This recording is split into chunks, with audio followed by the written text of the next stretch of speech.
আৰম্ভ হ'ল হিন্দুসকলৰ সৰ্ববৃহৎ ধৰ্মীয় অনুষ্ঠান। ৰাষ্ট্ৰপতি দ্ৰৌপদী মুৰ্মুৰ উপস্থিতিত আনুষ্ঠানিকভাৱে মুকলি পুৰীৰ বিখ্যাত জগন্নাথ মন্দিৰৰ পবিত্ৰ মহাৰথ যাত্ৰা। তিনিখন বিশেষ ৰথত কঢ়িয়াই অনা হ'ল ভগৱান জগন্নাথক। নন্দীঘোষাত শ্ৰীমন্দিৰলৈ আহিল মহাপ্ৰভু জগন্নাথ। দৰ্পদলনাত উঠি ৰথযাত্ৰা ভগৱান বলভদ্ৰৰ।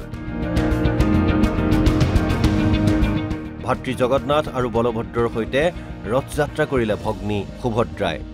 তলধ্বজাত কঢ়িয়াই অনা হ'ল ভগৱান সুভদ্ৰাক।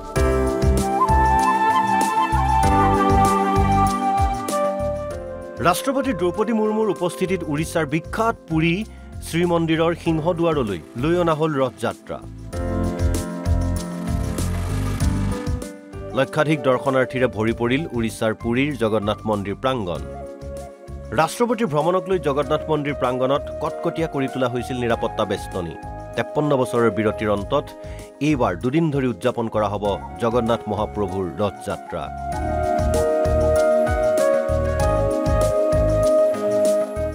এইবাৰ ৰথযাত্ৰাৰ বিশেষ বৈশিষ্ট্য হৈছে তিনিটা ধৰ্মীয় শোভাযাত্ৰা। একেটা দিনতেই হ'ব ইউভান দৰ্শন, নেত্ৰোৎসৱ আৰু ৰথযাত্ৰা। 53 বছৰৰ পাছত দুৰ্লভ সংগম হ'ব এইবাৰৰ ৰথযাত্ৰাত। লাখ লাখ ভক্তই কঢ়িয়াই আনিলে ভগৱান জগন্নাথৰ ৰথ।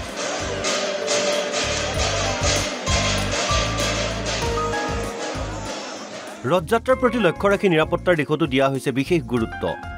CRPFৰ 2টা কোম্পানীৰ লগতে ৰেপিড একশ্যন ফ'ৰ্চৰ 3টা কোম্পানী আৰু কেন্দ্ৰীয় অসামৰিক বাহিনীৰ 180টা প্লাটুন মোতায়েন কৰা হৈছে জগন্নাথ মন্দিৰৰ প্ৰাংগণত। উৰিষ্যা আৰক্ষীৰ জৰুৰীকালীন সেৱাৰ DG সুধাংশু সাৰংগীৰ নেতৃত্বত সমগ্ৰ নিৰাপত্তাৰ দিশটোৰ দায়িত্ব অৰ্পণ কৰা হৈছে। মন্দিৰ প্ৰাংগণত যিকোনো পৰিস্থিতিৰে মোকাবিলা কৰিবলৈ সাজু কৰি ৰখা হৈছে এম্বুলেন্সকে ধৰি 46খন অগ্নি নিৰ্বাপক বাহনো।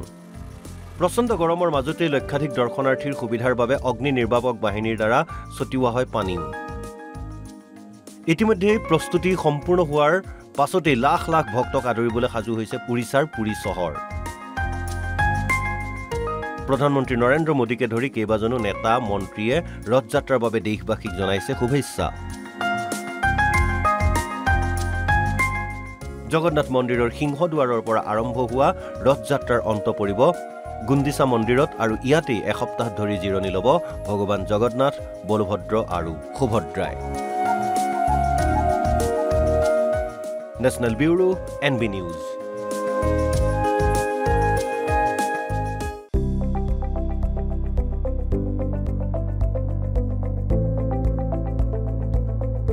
NB নিউজ, সহজ সৰল ভাষাত নৱভাৰতৰ কথা।